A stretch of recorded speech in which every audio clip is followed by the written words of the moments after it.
We have heard about messages that encourages us to serve the Lord, empowers us to serve the Lord, and the purpose of serving the Lord. But today, we will talk about one of the most important things that we need to have sa atong pagpangalaga dira kay Lord. So, raise your hand if you are involved in a ministry. Karon, raise your hand if you serve the Lord, pinaagi sa pag-handle of life groups. Mga life group leader. Yun. Now, raise your hand if wala pa kayo involvement, pero gusto ka mag-serve sa Ginoo. Yun. You see hands. Pero ang akong pangutana this morning, do you possess the heart of a servant? Because the title of our message this morning is Heart of a Servant. Shifting from entitlement to fulfillment. Amen? Amen. So to have the right heart as we serve the Lord is very important. Kaya kung dili mao ang ato ang kasing-kasing, dili yun ta magdugay sa pagpangalagad sa Ginoo, tama? Say for instance, sama sa usa ka helper sa house, no? Kasambahay. Dili na sila mag-stay or dili lalim na mag-stay og ing-ana kadugay. Na ay mga butang na kinahanglan nila ang tuson, kinahanglan nila i-endure, aron magdugay sila sa ilang mga amo. Tama? Because their work is to serve their boss, to please their master. And wherever or whenever they serve, di malikayan na ay mga times na i-correct sila o mabakyas, makasabaan, pag na ay malingtan, masingkahan, no, mabuntungan ng init ng ulo. Every time, mabad trip iyang amo or kanang hikapoy from work. Usahay, dili na gani na sila makakaon sa kadaghan nilang buhaton. Di ba? Or sa kadaghan suko sa ilaha. Dili na makamusta, kasabaan pag yun. Diba? But, they endure. Ilahan ang ginautong. Because they know it's part of their work to serve. Walay nang-apply ng helper na magbuot sa iyahang trabaho. Tama? Diba? Na siya ginasunod na schedule o listahan sa dapat niyang buhaton. So, bisan unsa pa nakataas sa iyahang listahan or unsa ka bukat sa iyahang trabaho, kinahanglan jud na niya buhaton. Dili na siya makademand sa iyang amo. Nakanang, ma'am, sir, kanang mga pwede alas 11 na lang kung mumata. Wala magod ko na agad na mumatag sa'yo. Kanang kamo na lang ni Sir Manglungag, mga magluto lang sa inyong gusto kaunon. Dili sad na sila pwede mo reklamo sa ilang trabaho na kanang, ati, kuya, kanang, grabe sa di inyong iruoy. O ipagawas na ako kay dili siya mangihi. O musulod na siya kay anak pa siya malibang. Pwede ka lang, ihikot na lang ninyo na siya. Ay kanang, dahil pwede ikaw na lang ako ihikot. Sabi, mas lampas yung mga amo ang ilahang mga alaga kasi sa imuha. Di ba? So, no, kung buhaton ka na sa isa ka helper, no? Testingin. Ingon pa si Digong, huwag mong subukan. Masisira ang buhay mo. Kidding aside. So, as a servant, you learn how to follow orders and keep a humble heart. Yes, can you continue to serve? Bisan o dili ka ma-recognize, dili ka ma-appreciate, bisan o gikapoy na ka, kapila ka gikasabaan, magpabiling gihapon ka. Trabaho gihapon. Why? Because that is part of being a servant. Amen? Now, as we serve the Lord, it's important that we have the heart of a servant. A humble heart that desires nothing but to please the Master. Heart check ta karon. Huh? If we want to serve God, then let us be ready to be treated like a servant. Pakutan na yung katapad. Andam ba ka? kulbaan ay. Heart check ta karon, heart check. Uban man gud sa ato when we serve the Lord, or kaya nag-serve na ka, pero gusto ka, dili ka gusto i-treat as a servant. You serve, pero dili ka gusto suguon. You serve, pero dili ka open sa correction. What? You serve, pero dili ka andam makasapaan. What? Sabi niya. You serve, pero in your own terms. Nag-serve pa ka. Usahay po, labi na ang taas na kagnaabtan sa imong ministry, sa imong relationship dira sa Ginoo, daghan na kagnabuhat dira sa Ginoo, you want special treatment.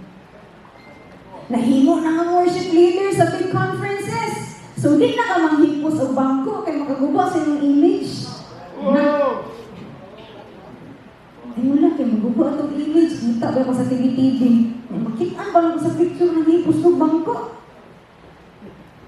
Ministry head na ka, so di na ka maminaw sa opinion sa uban.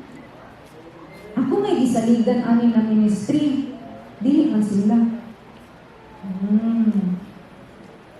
Dugay na ng gitarista sa church. Alamak na kay ka. So di na ka manilhit. Kay madaot pa lang itong kuko. Nag-serve lagi. Pero ang kasing-kasing, dili pang servant. Amo. The more the Lord promotes you, the more you should humble yourself down before Him and before men. Because Mark 10:43 to 45, it says there, "But it shall not be this way among you. Instead, whoever wants to become great among you must be your servant. And whoever wants to be first must be the slave of all. For when the Son of Man did not come to be served, but to serve and give His life as a ransom for many." So if you want to be great in the kingdom of God, start serving. Amen. If you want to be first in the kingdom of God, be a slave. Dili ka boss. Dili ka amo, dili servant ang tanan. Amen? And a servant's heart should always remain humble. Dili hambog, no? Hamburger o hamburgues na siya. Humble lang kita perminti. So let us not live according to our titles, for our titles only brings entitlement. Instead, carry your towel and serve with a humble heart so you could experience fulfillment. Amen? Pwede ko mo anhig sa atubangan na kaniya akong suton.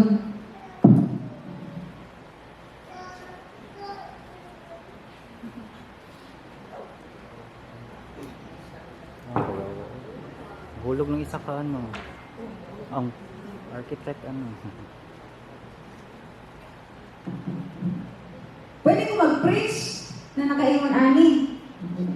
Wala na siya, kapatida, wala man pag-isa. Dili pa na mao.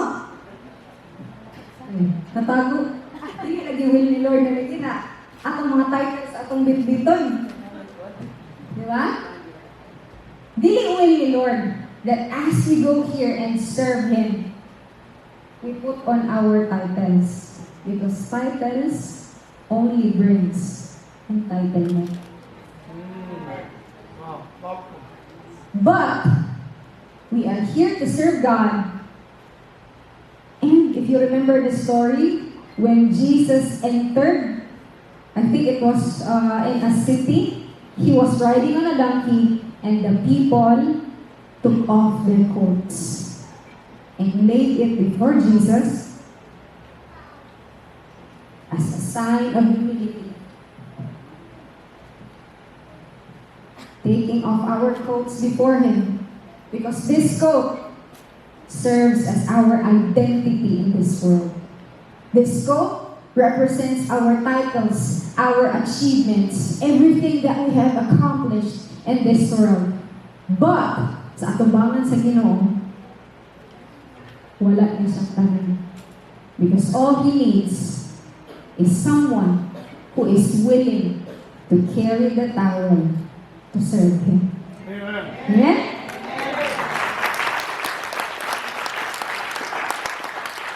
So when you serve God, you carry your towel, not your titles. So, 3 traits of a humble heart. Number 1, a humble heart believes it all comes from the Lord. And that is what we call stewardship. Say with me, stewardship. James 1:17, it says there, every good and perfect gift comes from above, coming down from the Father of the heavenly lights. A servant's heart begins with stewardship. And a humble heart acknowledges and believes that everything he has, gifts, talents, skills, opportunities, resources, everything comes from God. And everything is just entrusted sa atua. We own nothing in this world. God is just entrusting all these things sa atua. Kaning tanan, gihatag rami sa Ginoo o gisaligan taniya. Amen? Gisaligan ka sa Ginoo ana nagasa, gisaligan ka sa Ginoo ana na talent, gisaligan ka niya ana nga opportunity, gisaligan ka niya ana nga resources, so don't waste it. Manage it well and use it to glorify God. Amen?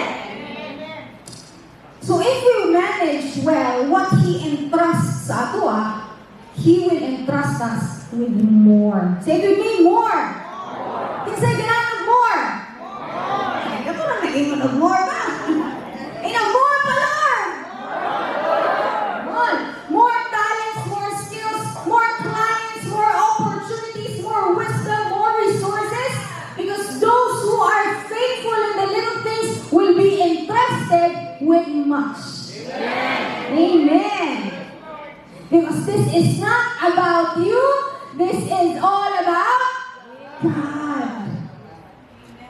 It's not because how ka, ako pa. Huh? It's because gisaligan ka niya. Gihatag na niya para mahimaya siya pinaagi sa imuha. So keep a humble heart, kay kinsa raman gud ang taon ta para tagaan ni Lord ang ingani nagasa. Diba? Out of all the people in the world, nanong kita man? Kinsa raman gud ang taon ko Lord oy para sa ligan ani na talento? Kinsa raman gud ang taon ko Lord oy para sa ligan mo ani nga business, ani na kliyente, ani nga opportunity?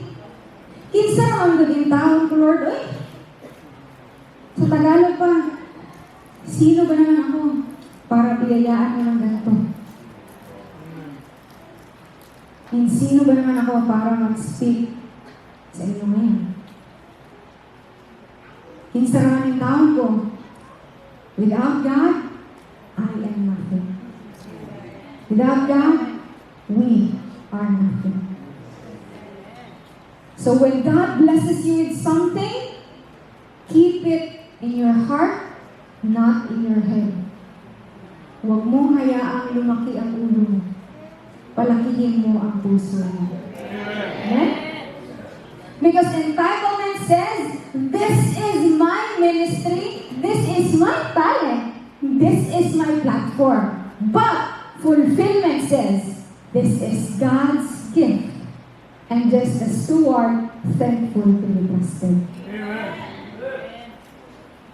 So when we see ourselves as stewards, take note, we stop demanding credit. Di ka malain o di ka ma-recognize. Di ka masakitan o dili ka ma-appreciate. Diba? Malain ba dahil ng mga servants o dili sila i-appreciate? Di ba dili man? Part na sa ilang pag-serve. And you don't demand, you just deliver. A servant's heart does not demand, they just deliver. Fulfillment comes when we steward God's gifts faithfully, giving back all the glory to Him. Take note, give back the glory to Him. When people praise you, point your fingers back to God. Babahan yung mga smile, sis, uy, glory to God. How can you makanta, uy? Glory to God. It's very happy mo sayaw, uy, glory to God. Grabe ni mo kataling nagbo ba? Dalay ko ng Diyos. Dili kay, galing nga, uy. Pahan mo, uy. Ay, nabi ako. Hindi ko malumod daw ito compliment ba? Pero hindi ko gina-correct ka na ni Ate Kim. And na-learn ako na siya, kaya dili na siya tama. Kaya wala na ito ginahatag ang himaya balik sa Ginoo. No? Because it's not about us. It's all about God. So every time someone compliments you, say ito ba? Glory to God. Dili ka ganang English? Dalay ko ang Diyos. Huh? Dili ka. Yeah. Number 2. A humble heart is open to correction. And that is submission. Right. Mas hilong taan mo po. Hebrews 12:10-11, God disciplines us for our good, that we may share in His holiness. A servant's heart is submissive, humble enough to be willing to be corrected, to be guided, and to be changed. Because when you serve, get ready to be treated like a servant, not the boss treatment. When you serve, hindi ikaw ang nasusunod, ikaw ang sumusunod. Kahit leader ka na, the more you should serve God, the more you should serve others because you lead by example. Amen? Submission is not weakness, it's strength under authority. And when we submit, we allow God to mold us into His likeness. And sometimes, when He molds us, He uses our pastors, our leaders, our ate, our kuya, our ministry heads. Ha? O sahay, gamitin niya si Bibi para padakon yung kasing-kasing. Ha? O makasabaan ka, magpabiling bagihapon ka. O sahay, si Ate Kim para makorek ka, o ma-change ka, para dili ka magpadayon sa inyong bad habits. Dili kayo bago ni magbabuti ko. Usahay sila nanay utats para itulit ka. Dili sila stricto, ha? Wala lang jud ka na mao. Again, dili na tungod kay stricto sila. Wala lang jud ka na mao. Nahimay makalikisa. Kinahanglan pagit magdemo ang grabisan. Oy! Kinahanglan yun mag-ampo yun everyday yun. Every morning, every evening. Ang sama ni oy. Kinahanglan yun magtansag, maglibre sa tubangan. Grabe sa nanay, oy. Malamang! Mio! Kay gusto nila, mapuno ka sa pulong sa Ginoo o sa balaang espiritu. Because without the anointing, you are just a performer. Without the anointing, you are just a motivational speaker. Without the anointing, intermission lang ni, walay revelation. Without anointing, information lang ni tanan, walay transformation. Amen? Because you are not open to correction, walay transformation. But, if your heart is willing to go through submission, transformation will always be there. Amen. Because entitlement says, I don't need correction. I know better. But fulfillment says, thank you, Lord, for using correction for my transformation. Amen? Even Jesus submitted to the will of the Father, saying, not my will, but yours be done. Jesus submitted to the Father kita pakaha. Submission moves us from pride to purpose.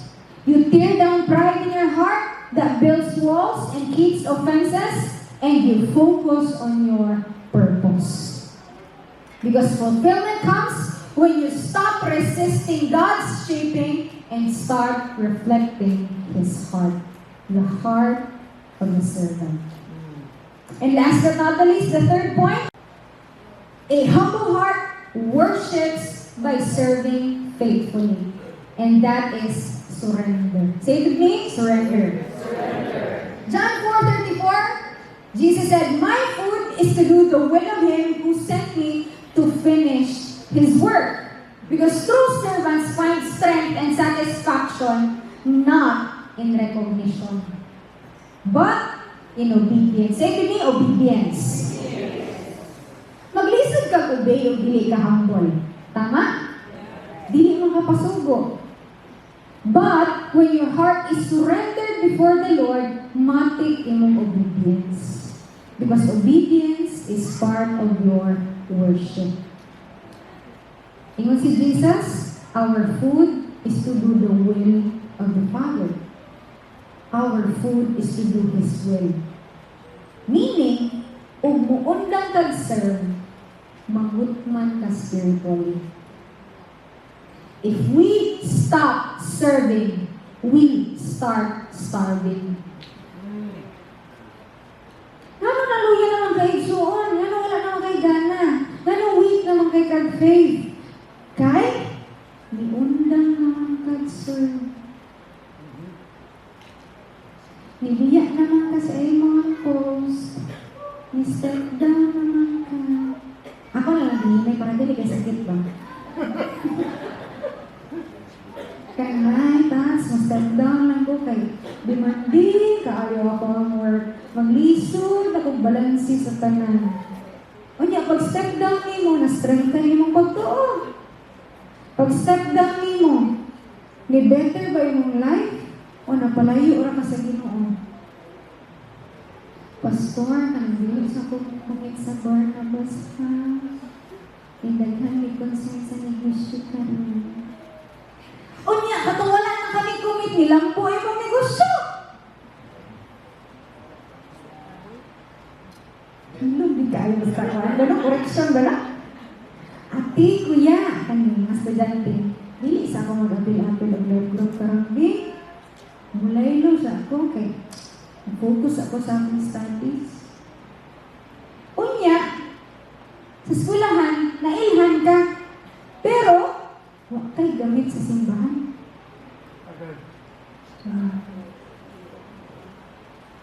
May palit ko na lang ka sa eskwelahan.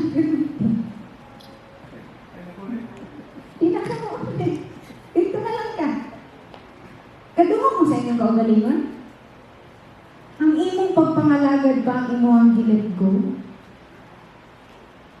Priority lagi nimo si Lord, pero manong ibuyan man nimo. Nanong sa tanan-tanan ang imong ministry ang kaya nimo buhian. Remember, our food is to do the will of the Father. Nang katapat, ayaw pagutom. O sige, basig gutom po ka. Ayaw pagutom. Do not starve your spiritual life or else you will die of spiritual hunger. And when you die, your heart grows cold. Ano, hindi naman ko makahilak sa worship, uy. Cold naman ka. Ano, wala na may amor ang words ako, uy. Cold naman ka. Ano, hindi naman ka mo submit sa imong leader? Cold naman ka. And we don't want that to happen. Amen? That's why, let's get excited para sa next month so that every one of us will really experience revival para sa Ginoo. Amen? Have the heart of a servant kasing-kasing sa usa ka ulipon. Na bisan og kapoy, bisan og walay na nakita, bisan og dili ka ma-recognize, padayon gihapon, nagdilaag gihapon. You remain passionate, you keep going, you keep serving, not because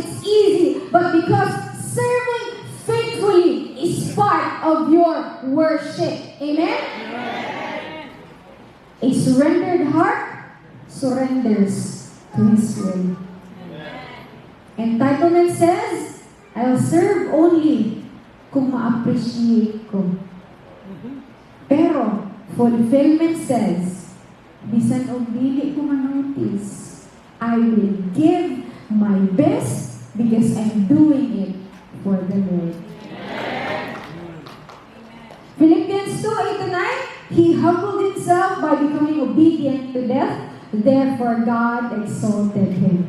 Surrender turns service into worship, and worship into glory. Fulfillment comes when we serve out of love, not for applause. Amen? So, recap ta. A true servant has the right posture of the heart. It humbly bows before the Lord. B, believe everything is from God, stewardship. O, open to correction, submission. And W, worships through faithful service, surrender. A true servant humbly bows before the Lord. Say B, believes. O, open to correction. And W, worships faithfully. Dali lang tayo memorize. A humble heart bows before God. Believes, open, and worships. So you see, serving God is not just something na ginasturya lang nato dali sa atubangan. It's something that we live out. And the best way to show a bowed heart, a humble heart, is to serve where you are planted. And that's why today, we want to give everyone the opportunity not just to be hearers of the word, but doers of it. So, God fam, today is our ministry fair. And we invite everyone, may ministry ka man o wala, kahit yung mga nasa ministry noon, nagpahulay, but along the way, nakikapoy ka, today, the Lord is inviting you once again. Come and serve Him and be part of something greater than yourself. And in our church, in this church, there are so many ways to serve. And every ministry is important. So let me quickly introduce to you our ministries. There is a church, there is the word. And also later, a QR will be flashed on screen. And I think na ako yung mga QR sa mga ushers na to. And sa QR sa mga bangko. Ay, na yung mga QR sa bangko. So, ang uban, pwede maka-ask of forms. Ang uban, pwede diretsyo sa QR. Digital naman ito karoon. Pwede mo diretsyo na sa QR. No? To register, to sign up. If you want to become part of a ministry, feel free to sign up as I introduce these ministries karoon. So, again, feel free to sign up as I introduce the ministries and maximum of 2 ministries only. Para dili sa tamabunog, no? Naghanang kayo tag-iapilan. Diba? Maximum of 2 lang sa ta. First is the bond servants or the worship ministry. This ministry leads people into His presence through music, praise, and worship. And take note, when you are part of the bond servants, you are not a performer, but you are called a worshiper.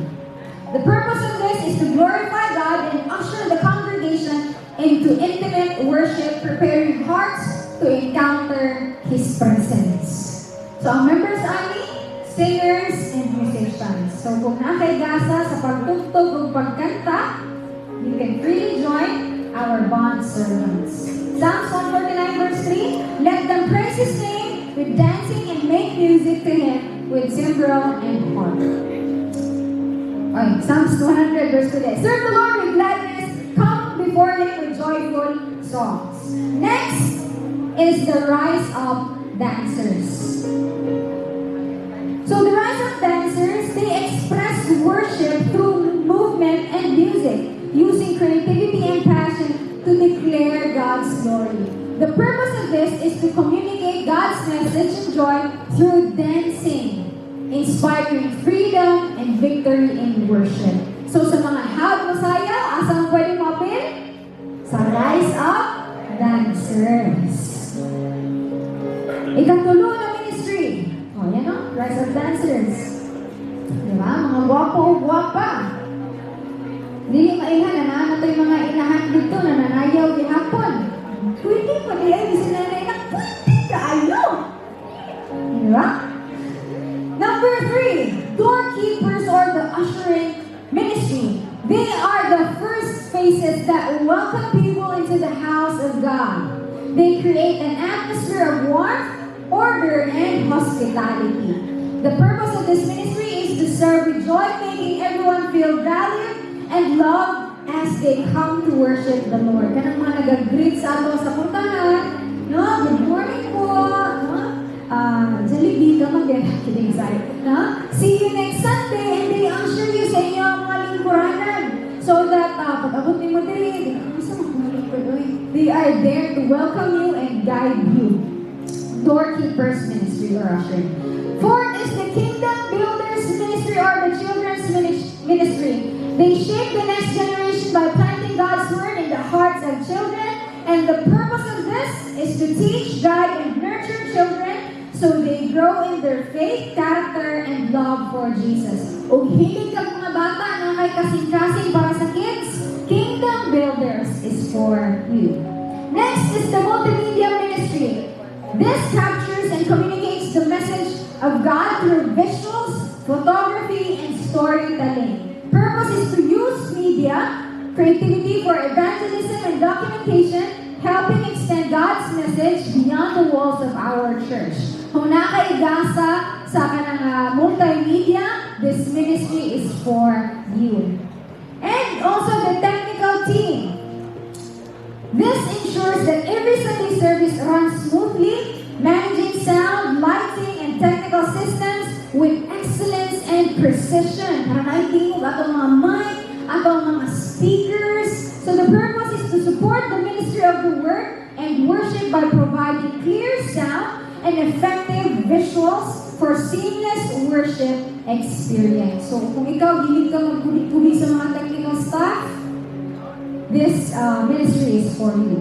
Next is the production team. Coordinates the flow of every service or event from stage management to program execution, ensuring every part glorifies God. The purpose is to organize, plan, and execute every detail behind the scenes so that the message of God is delivered with clarity and excellence. Kami ato mga floor director, kita nyo ano ngayon mga pandere, mga walkie-talkie, last 5 minutes, last 10 minutes, time's up na. Kaya kasi si Aiko ipaad ko na or si Bibong ipaad ko na sa gilid, kaya 5 minutes na lang, ano na yung trabaho? Right? So, kung ikaw ang klase tao na organized, you can be part of our production team. Marshals! Maintaining order, safety, and discipline during services and events. They are watchful servants ensuring peace and security within the church. The purpose is to protect the people and property of God's house while fostering a safe and peaceful environment for worship. So kasagaran mga papa ang naadari na kanang ministry. Mga cook kayo na lawas. Kanang mahadlong din ka na magbinuang ka din sa ulo. Taparan pa ng kaanan nila or matitik nila. So if you want to help keep order and discipline and safety, there is a salon, be part of our marshals. Second to the last, medical and health ministry. This is one of our new ministries in this church. So this provides physical care and first aid to those in need, serving with compassion and readiness. The purpose is to extend God's healing touch by ensuring the well-being and safety of every attendee during services and events. So kung ikaw na kay background sa mga medical stuff, no, you can be part of our medical ministry. And last but not the least, prayer and visitation team. This is also one of our new ministries na i-open. This is also what we call the prayer warriors. No? They intercede for the church and reaches out to those in need, in homes, in hospitals, or wherever comfort is needed. The purpose is to stand in the gap through prayer, encouragement, and compassion, bringing the presence of God to those who need it the most. So, nanay ministry ang hilig maglaaglaan. Hindi excited. Nanay ministry ang hilig magkamusta. No? Kung ikaw ang klase sa tao na hilig kang magkamusta, no? Gusto ka permiti magbisita, this ministry is for you. Ikaw, permiti ka nag-aampo sa Ginoo, no? Passion kayo ni mga pag-pray before the Lord, this ministry is for you. So, the form, nakita sa inyo ang mga forms, no? Ang 10 ministries na na-address sa church. So, as you can see, you have this commitment form. So, just encircle at least or maximum of 2 ministries na pwede ninyong i-join. And later, no, please do carry those commitment forms here in front during our altar call. So, each of these ministries is a place where you can grow, where you can connect, and serve with joy. Maybe kanang samtang nag-introduce sa ministries diya, the Lord is stirring your heart to get involved. So don't ignore that. Let the voice of the Holy Spirit continue to speak sa imuha, calling you to be involved and move with God. So remember, when you serve, carry your towel and not your title. Amen? Because in the kingdom of God, fulfillment is found not in being served, but in serving with a humble heart.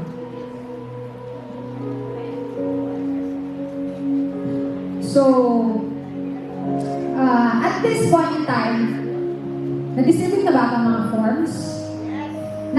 Just feel free to ask, no? So, to those na nag-fill up sa mga forms, I encourage you today na even ka mga nag-scan sa QR, appeal mo sa mga nag-sign up, I encourage you today to offer your life before the Lord and follow the role model of Jesus who served us first. Because God is not just looking for the skilled, He's looking for those whose hearts are willing and who makes themselves available for Him. And today, our altar is open, and I invite everyone na nag-sign up, digital man na pag-sign up, or manual man na pag-sign up, to join me here in front. I invite you to be here in front and commit this time to the Lord.